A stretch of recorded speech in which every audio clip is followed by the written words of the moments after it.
I am so excited to have Brett Campbell join me on the EntreGrow podcast today. Now, for those of you who don't know Brett, and many of you won't, he runs an agency in Australia, has built multiple businesses. His agency, Claxon, manages tens of millions of dollars in advertising spend for its clients, spanning 30 plus industries that generate billions in sales for his clients. But what you're about to hear goes beyond marketing and marketing channels. It's really a deep dive conversation into business. And I hope you get something out of this that you can just go, man, I needed that. Helping business owners in growth mode go farther, faster. This is EntreGrow. So I want to talk to you a little bit today about something that's been really weighing on me in the marketing space. And I feel like lately, especially with people in advertising and marketing, they spend a lot of time on one platform, right? They get platform hooked. It becomes like crack for their business. And as you know, in the marketing space, one platform has a problem with performance, your business goes under. Or in the case of Facebook, for a lot of marketers, Facebook has an algorithm shift that suddenly starts shutting down ad accounts. Next thing you know, they're out of business. I would love to get your perspective on singular platform versus omnichannel and why you should do what. I'll preface this by saying that when I first started in the advertising world, I'm doing those air quotes in the air there, back in 2008, Facebook had only really just sort of come about, right, in the 2007-8 era, and it really wasn't used mainstream by marketers at all. Google advertising was the sort of the starting precipice, the thing that was like, wow, this is amazing. You can put an ad up and someone can search for something, and then all of a sudden they're buying your stuff. And for someone like me with my particular personality, I like to do things quick. Like if there's a shortcut, I'll want to find it. Like I believe that if there's an opportunity to do something faster, not at the detriment of the journey that you're about to go on, but if there's a way to do something faster, then I'm there to figure it out, right? Because again, once you realize life's super short, right? The more things you can pack into it, the more exciting I think life can certainly be, especially for me anyway. Right. However, you can hack your way through something and get there faster. Absolutely. And when Facebook sort of came onto the planet, I had the approach of what you're just talking about, right? I was just singular focus. I was like, I'm going to go all in on this platform. I'm going to learn everything I can about it, and I'm going to make it work, which we did. And, we grew multiple businesses, millions of fans when organic, was just rife, and you could literally put up some posts and people would start liking it and your fan base would grow. And so we did really well in that aspect. But then it got to a point. The first cutoff really was 2012, where Facebook reached its sort of first billion users, right? And this is where people need to start following patterns, right? As they reached the first billion users, and I woke up in the morning and one of our pages was getting, like 20, 30, 40,000 likes each post. And then all of a sudden it was getting like 700. I was like, what the? Facebook's broken. Oh my God, what's going on? And that was sort of the first realization of, it's putting all your eggs in one basket. But one thing I was always an advocate of, and I think this is important regardless of what platform you're using, because it doesn't matter if your platform does disappear, is that you need to be taking your fans and followers onto a database that you actually own, right? Right. Even to the point by exporting. This is something that people just do not do, right? This is a tactical tip that you should do right now, and I guarantee most people listening to this have not done it in a long time. Go to your CRM and export your data into an Excel spreadsheet, right? Keep it safe, because that's the most valuable thing. It doesn't matter how many followers you got on Instagram or Facebook. What's your database look like, right? And because there's nothing stopping a company shutting you out of your database either. Right. They own the data. And Brett, to your point, I just had a conversation with someone who's been marketing their business exclusively in Amazon. And he said after 5 years, his performance has started to slip, and he realized, I don't own any of my customer data. Yeah. And how scary is that? You sell millions and millions of dollars in product, and you have no way of reconnecting with that audience. That's terrifying. Mm. And back to your original point around the multi-channel, omni-channel approach is that sort of came as a requirement, right? Because I didn't always have an agency. I've only had our agency. I've got 2 agencies, and they've been alive for let's call it about 4 years, 3.5 years. But I was in the weeds and I was doing all of the advertising myself prior, and people were like, well, how do you do it? And then that's where we sort of built the agencies. And through that journey of working through multiple different industries, over 30 different industries, and generating millions of leads and spending millions of dollars a year in advertising, we quickly realized that, as competition increases, and back to my original point, 2012, when Facebook reached its first billion, organic died, right? And people were freaking out. They're like, oh, now I've got Instagram. Yay, it's all good, right? Instagram hit billion users, and you notice just recently over the last 16, 18 months, Instagram engagement's fallen off a cliff, and people are like, oh my God, I can't believe this. Oh no, there's TikTok. I'm going to go over to TikTok. Same thing's going to happen, right? And it's going to happen faster because these platforms continually, they build their audience faster and faster each time, because we're programmed now to social, and we're like, oh, new channel, let's get over there immediately, right? So what happens is that a lot of people move to multiple channels or an omni-channel approach because they're forced to, right? You really want to try and get ahead of that curve. And it's coming very soon if it hasn't already happened to you. I mean, I've seen a big shift of a lot of people now starting to go and utilize different channels. And the beauty is, if you've got an audience on one, you can use that following to build your audiences on the other, right? And you set a strategy and process around doing that. You could do it really easily. Like, you just take TikTok for an example, right? Charlie D'Amelio, 98 million followers on TikTok right now. Never even heard of this girl up until, 6 months, 9 months ago. Now she's got like 30 million Instagram followers, and then she's got 10 million YouTube subscribers, and, millions of people listen to their podcast now, and all from one channel that's been, broadcasted through everything, which is the point. Brett, one of the things that you say, and let's stick with TikTok for a second, because I find that a lot of marketers disrespect TikTok as the platform where girls do dances and cute little things. And the reality is that's not the case. TikTok can be a very powerful tool for building your business, your brand, but you got to use the platforms right. But to your point, you can move that audience from one place to the next to the next. And if you mine that data, right, if you keep that data, get them to subscribe to your list, to your newsletter, to your pick, whatever it is that you're going to deliver as value, you now own that data, not the platform. I don't know about you. I always try to be platform agnostic. I like platforms. Certain platforms perform really well for my businesses.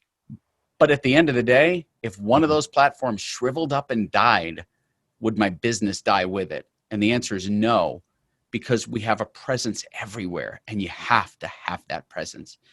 I'll play devil's advocate to that slightly as well, because I've been, again, I bounce backwards and forwards every so often, and I've got to make sure that it doesn't just come from my own personal paradigm of the way in which I feel about it versus what's best for the organization or for the business, right? Right. It's exhausting being on every channel, right? Holy shit! You hear someone, or you listen to a Gary Vaynerchuk video, and he's not necessarily saying this, but people take this, from what he says, is that you need to be producing 100 pieces of content on every bloody channel available, so you can be seen. And I get that and understand that and go, that's fantastic. If you can, and if you do have the resource to do it, right? And if it's in alignment with your current business, because I get asked a lot by clients and potential clients, hey, should I be doing TikTok right now? I'm like, well, the raw 30,000 foot answer is, yeah, sure. However, once we dig and peel some layers off the onion, we realize that, well, you're not even doing Facebook right. You're not even doing Instagram right, or you're not even doing Instagram. So it's like you've got to make sure that you've got at least got one channel working really well, right? Okay, because that's going to be your building block for your other channels, and that's going to be where you're going to harvest a lot of your initial, leads from, right, and community from.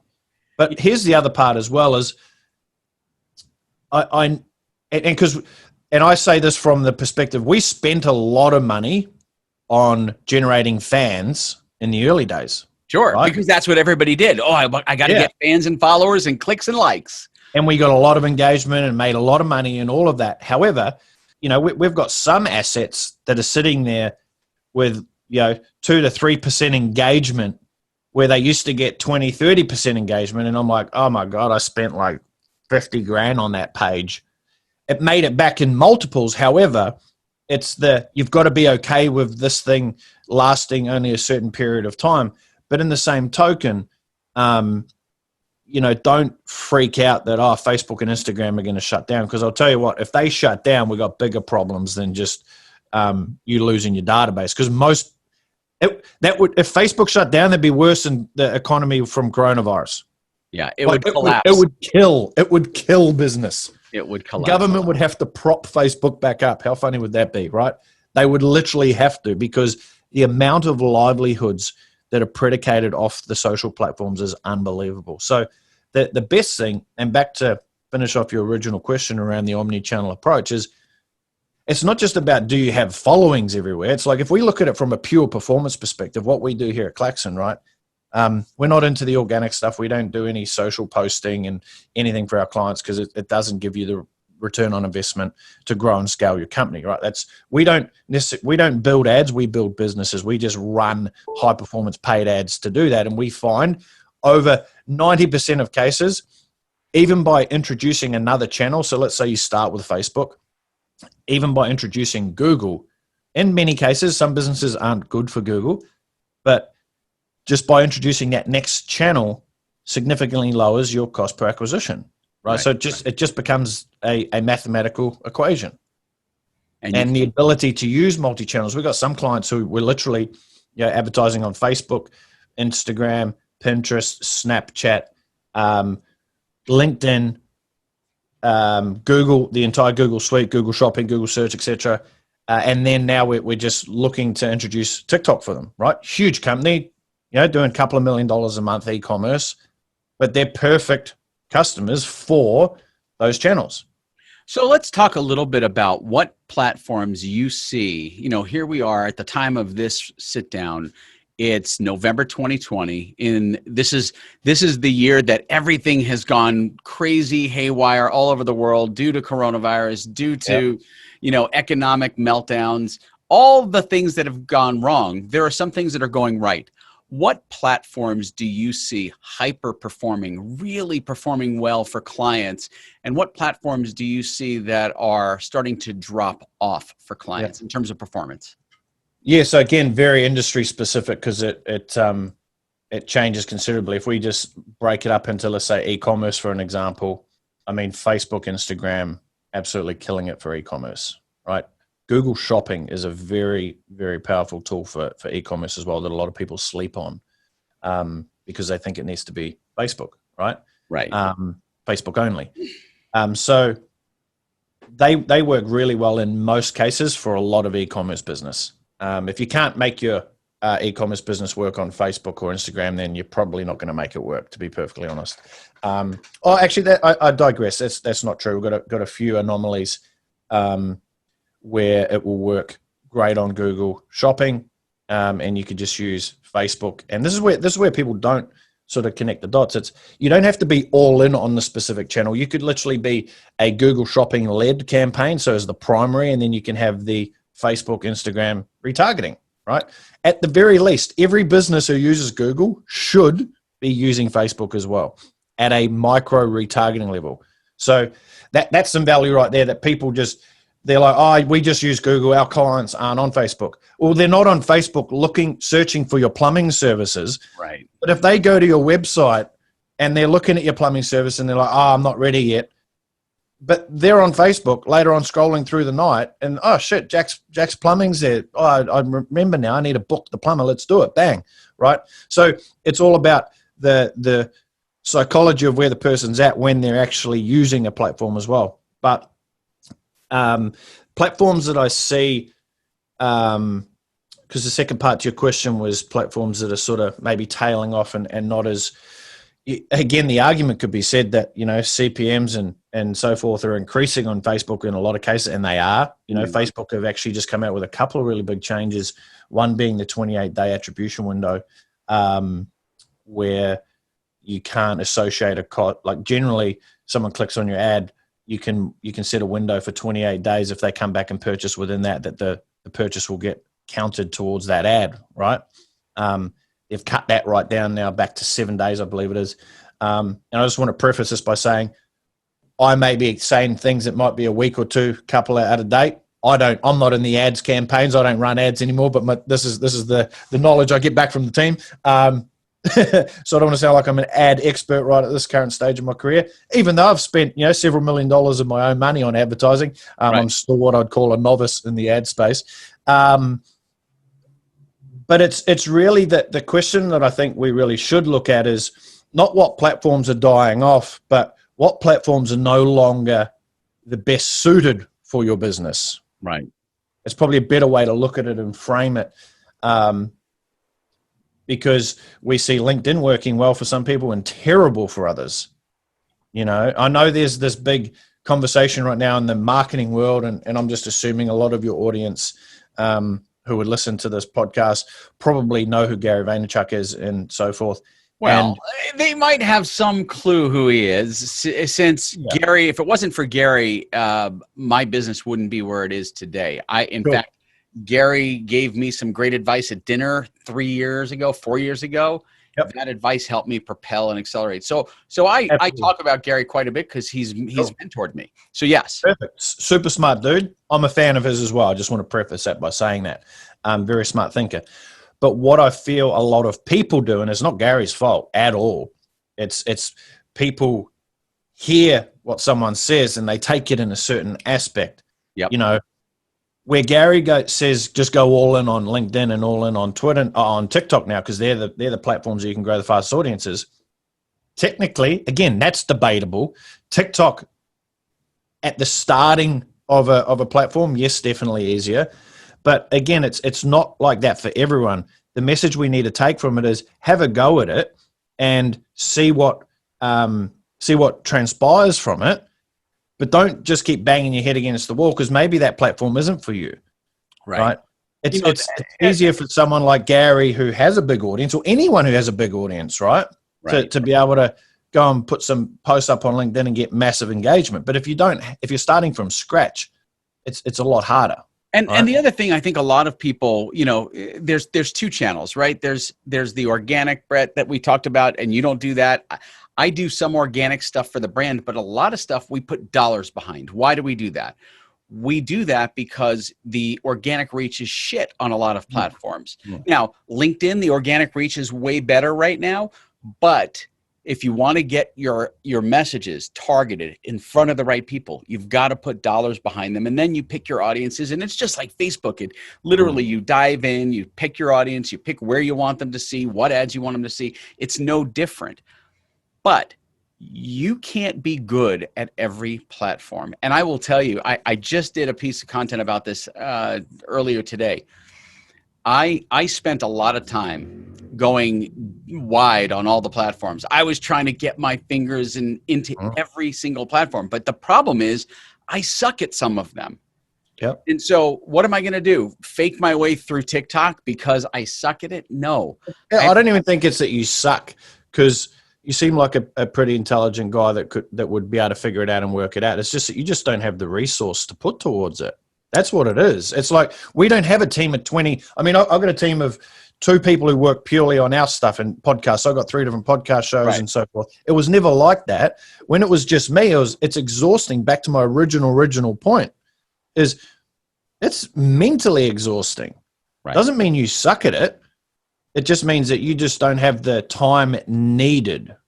Right. And even with a team, so even if you have a small team, so like we're very fortunate. I have a team of people, offices right next door to me where I can go, hey, let's bounce an idea. Let's get this done. And then we send it off to the editors.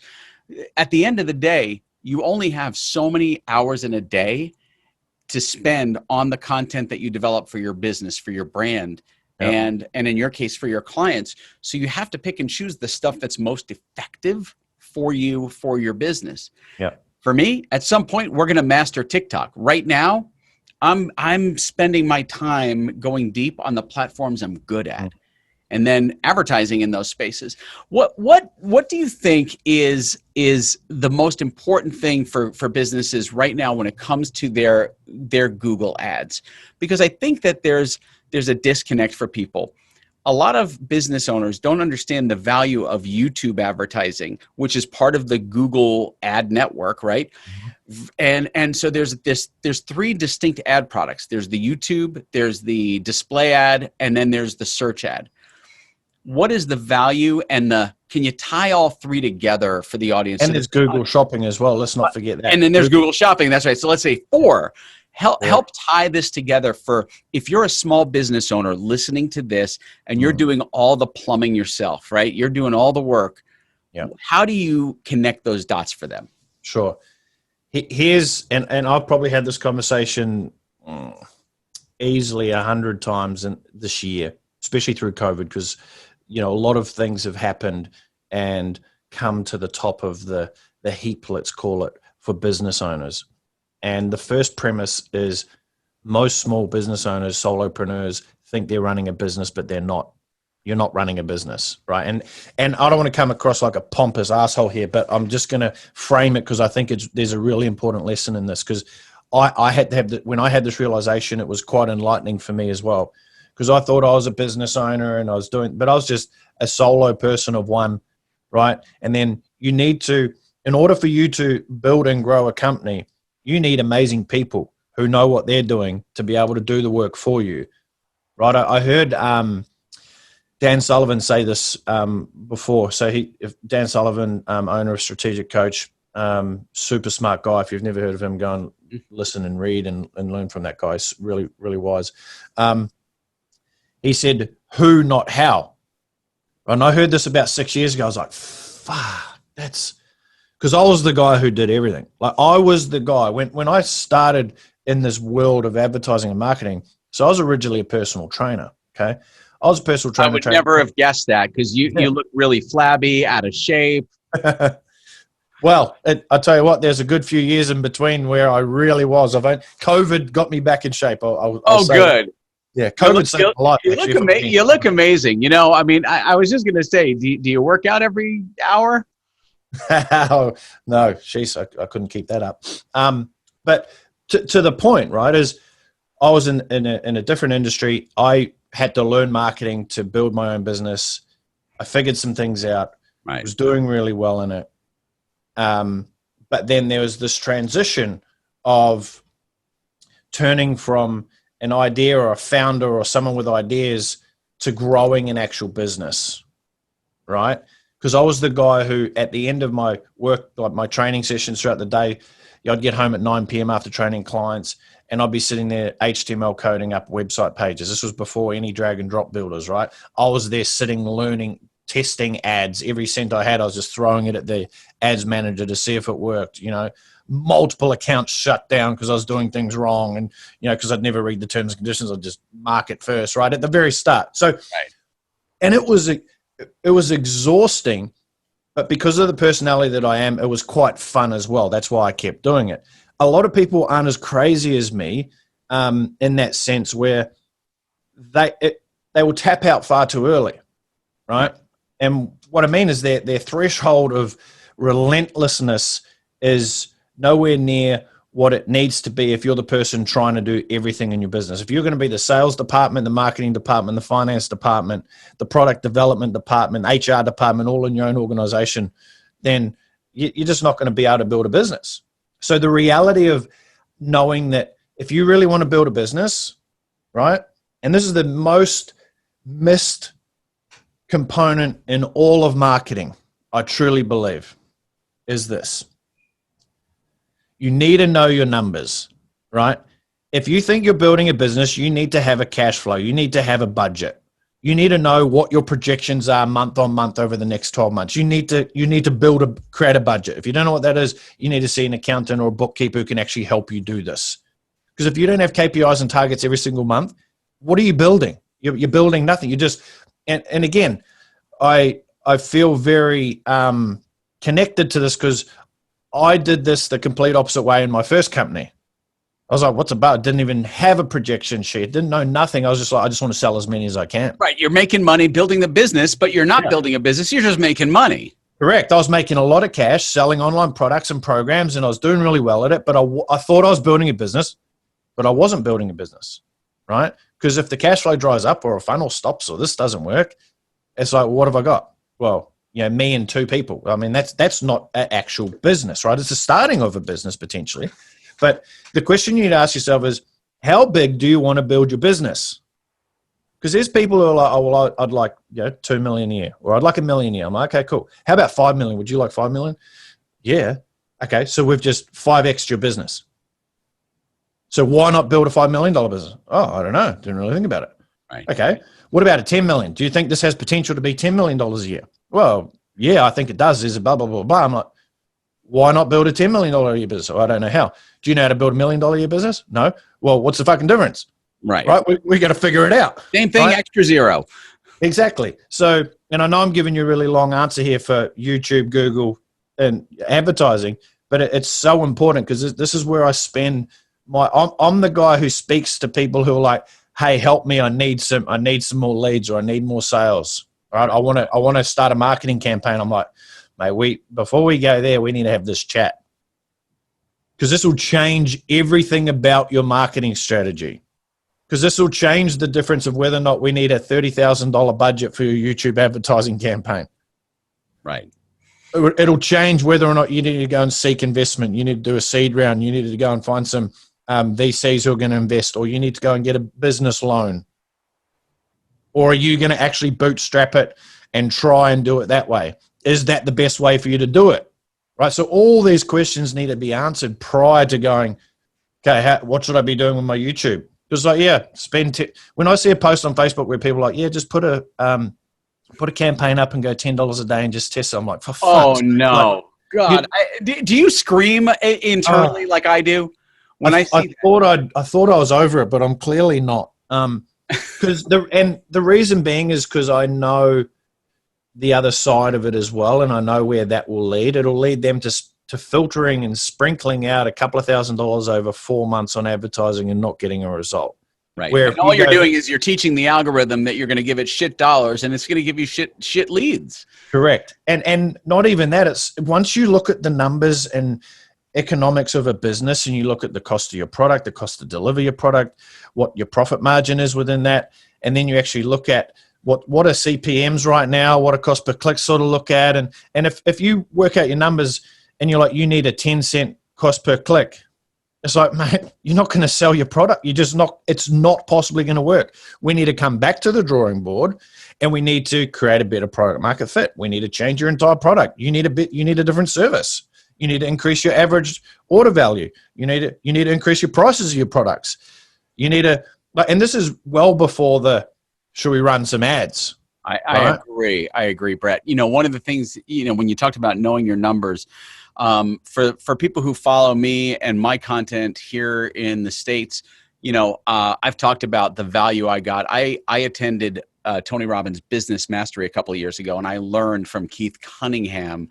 I got a 4-year MBA in a couple of days from him, and knowing your numbers is so critical. And because you have a goal, you know your KPIs, you know your margins.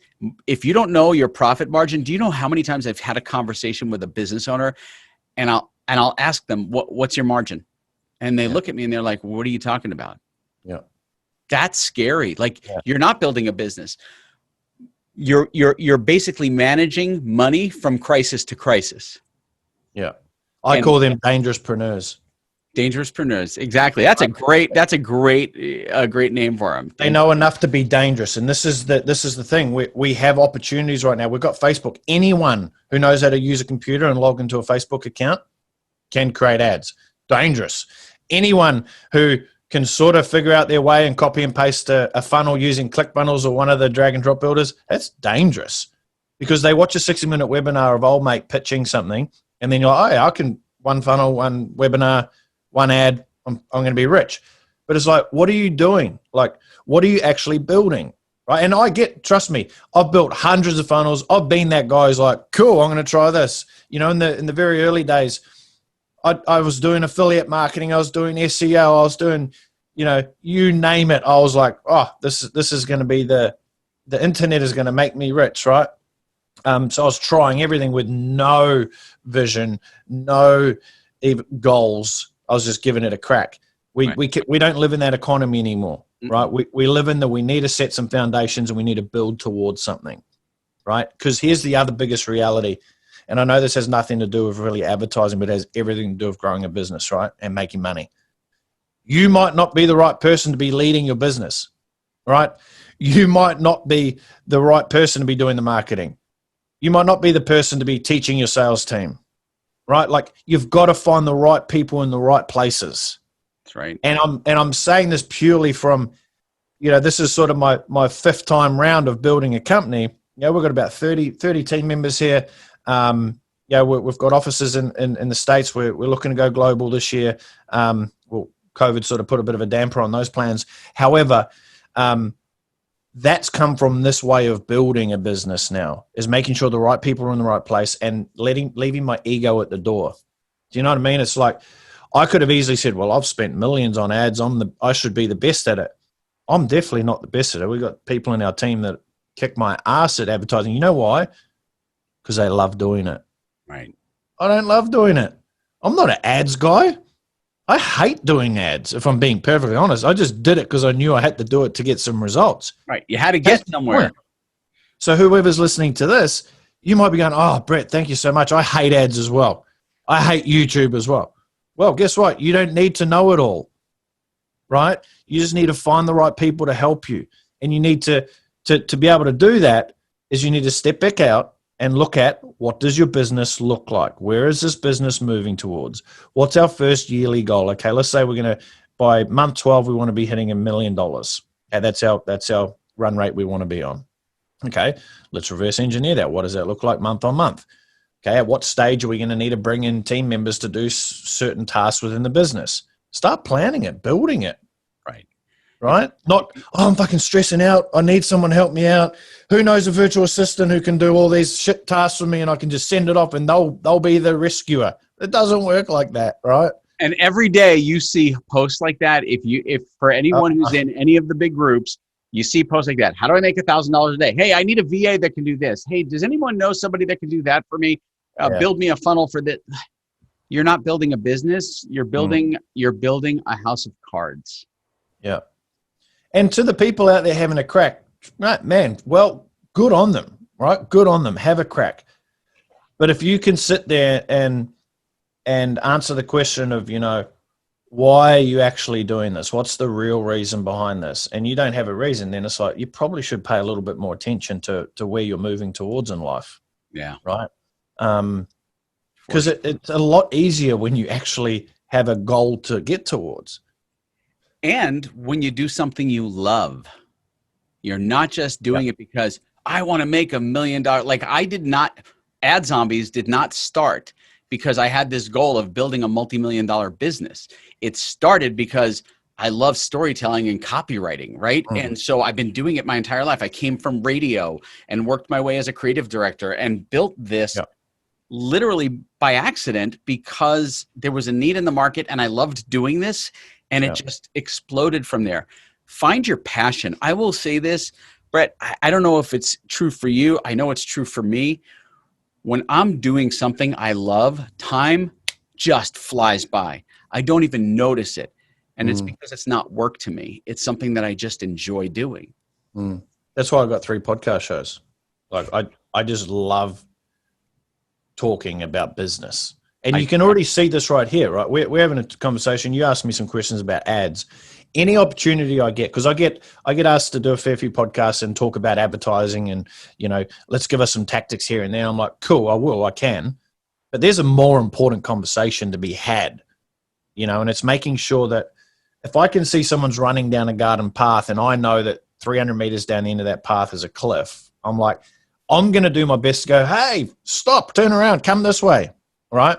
Versus giving them more ammunition to get to the cliff faster. Right. Right? I live by this ethos. You could be working on the right thing just at the wrong time.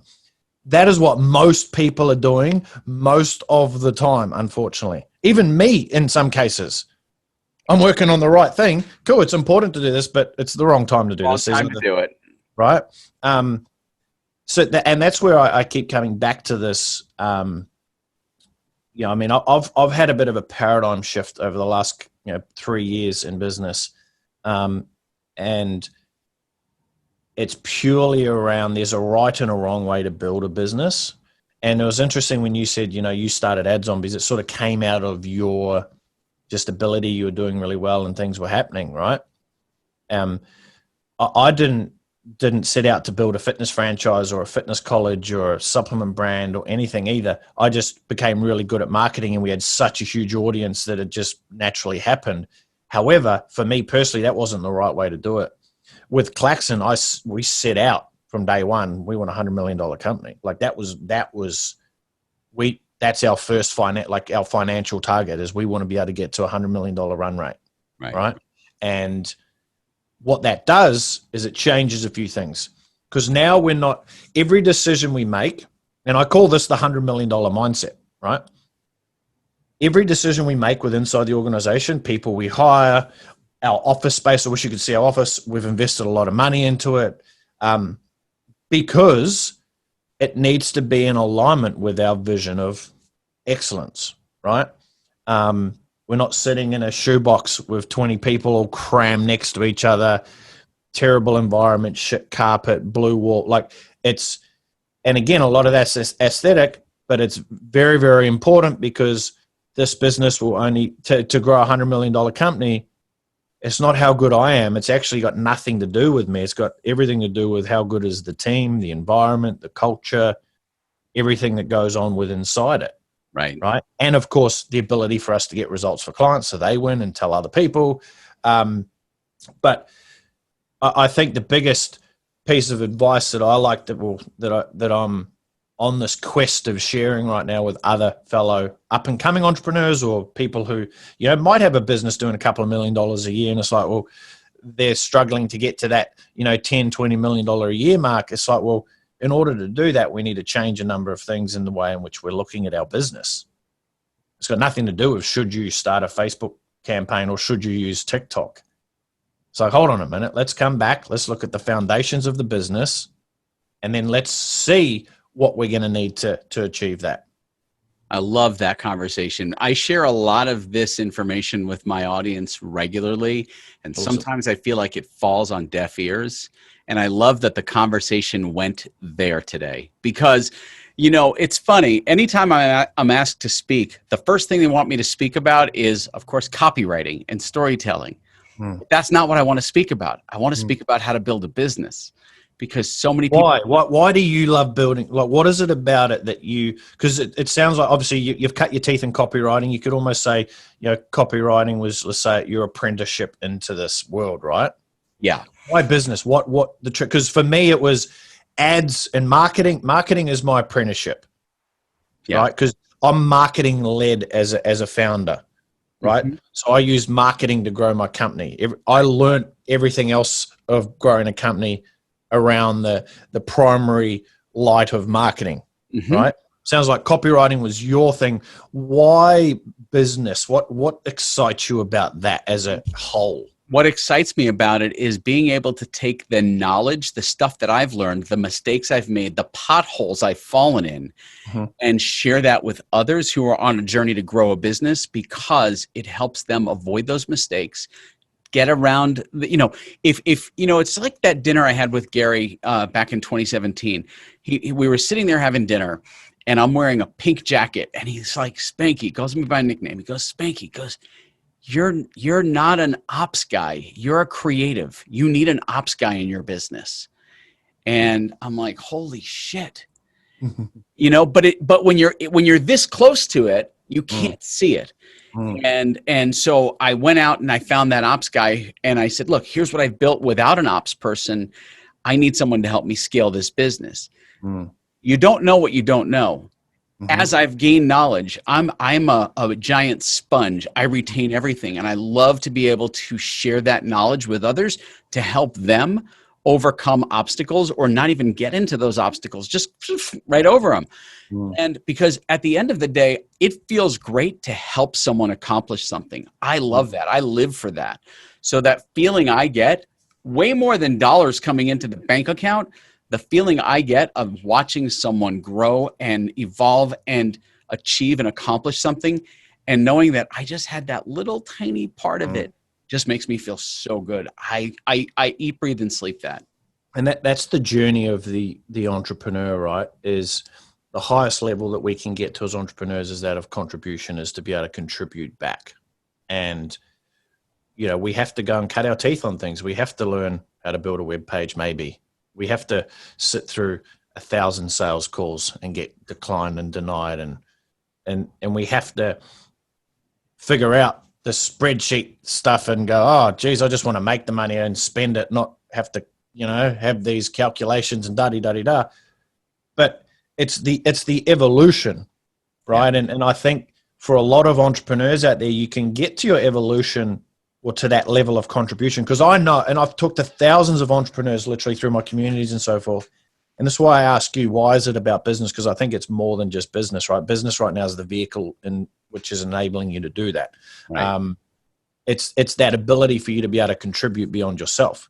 Yep. And until you can contribute beyond yourself, you have to have been able to create something, I believe, of some sort of substance which provides that next layer of people underneath, let's call it, even though I believe everyone's sort of equal, it's that next layer of people to help contribute. Because I'll tell you what, for me, and I'll check with you as well what your thoughts are, is I actually get even more rewarded now because I've been able to let my ego go when I've been able to contribute to someone and I see them contributing to another person at a greater impact. The old me would have gone, oh, I taught them that. Right. You want me. The ownership of that. Hey, look over here. Yeah. It's like, that was my idea. It's like, you know, the egoless self now is like, oh man, I'd rather win in silence now. Right. Where the old days would be like, I just wanted to have a huge following and everyone know me. I've gone the other way now. I'm like, I'm a part of more businesses now that no one even knows about, where the old me would have wanted to post it out everywhere and go, this is how good I am.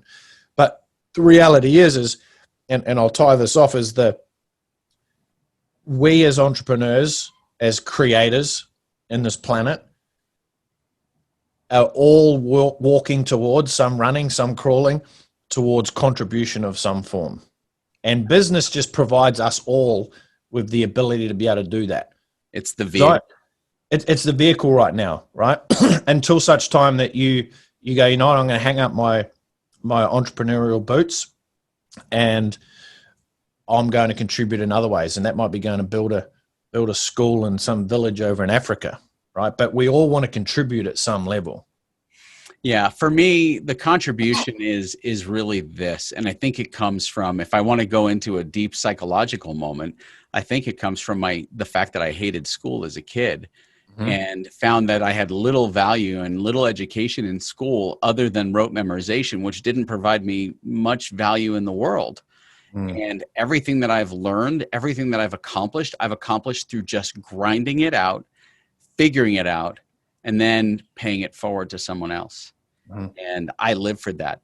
I'd love to circle back with you in a couple of months, have you on and get into some deeper business conversation. I think we can have a great conversation about it. And then maybe perhaps when I'm down in Australia or you're here in the States, when this whole COVID thing wraps up, who knows when that's going to be, go grab a beer together and we can talk about life before cell phones, which, by the way, is how the conversation started before we hit record today.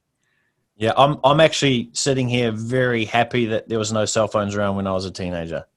You know what? I am too. In fact, as you may have heard, I'm serious. I was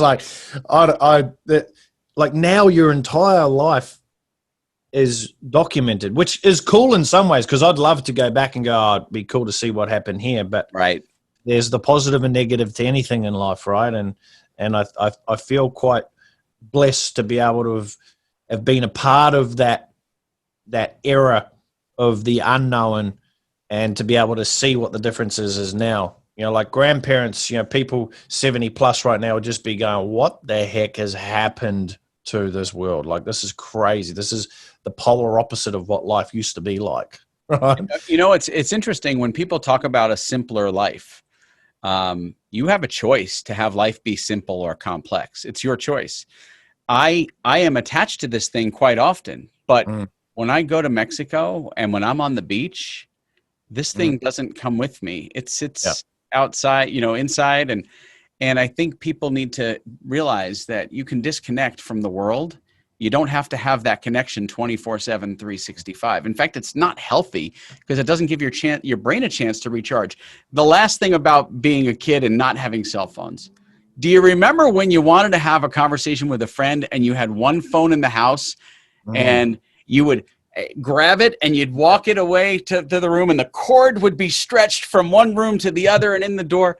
Like, those are the days when, like, a conversation with a friend lasted for hours and meant something. Today, I used to go to my grandmother's and stay at my grandmother's house throughout the week because she had a long cord for her phone, and I would use it, and I feel bad looking back now because I remember she said it to my mother. She goes, "That boy just comes over here and goes, gets food, and then goes straight in the room and he's just talking to girls all night." I would literally, because our family phone, we didn't have no long extension. And if I was talking, like, everyone in the family would hear me talking. So I was like, this ain't going to work at all. You know?